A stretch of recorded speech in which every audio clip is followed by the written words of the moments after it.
Tagalog Love Story. Deep love, magic love, romantic, heart-melting, amazing love, and true love.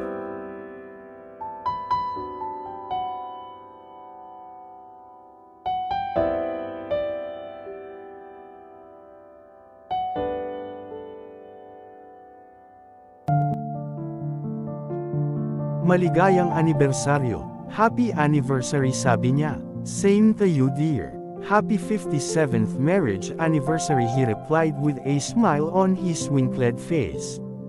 Napaka-pribilehyo kong gugulin ang 57 magagandang taon na iyon kasama ka palagi sa aking tabi. Bakas sa mukha niya ang kasiyahan. Siya ay matanda at mahina, ngunit nakipagtalo. Oo, mahal. Ang pag-aasawa, pagkakaroon ng 2 magagandang anak, pagmamasid sa kanilang paglaki ng napakabilis, pag-aaral sa kanila, pagpapakasal sa kanila, pagkakaroon ng magagandang apo. Talagang isang pakikipagsapalaran.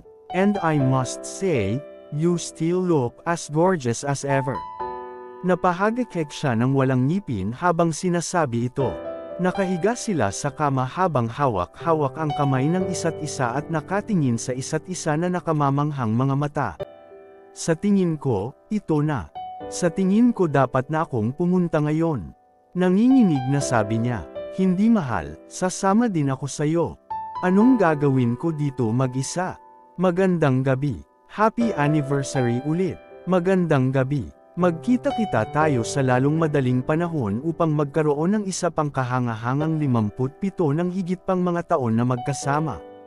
Sabay silang pumikit para hindi na ito muling buksan. Magkahawak pa rin sila ng kamay.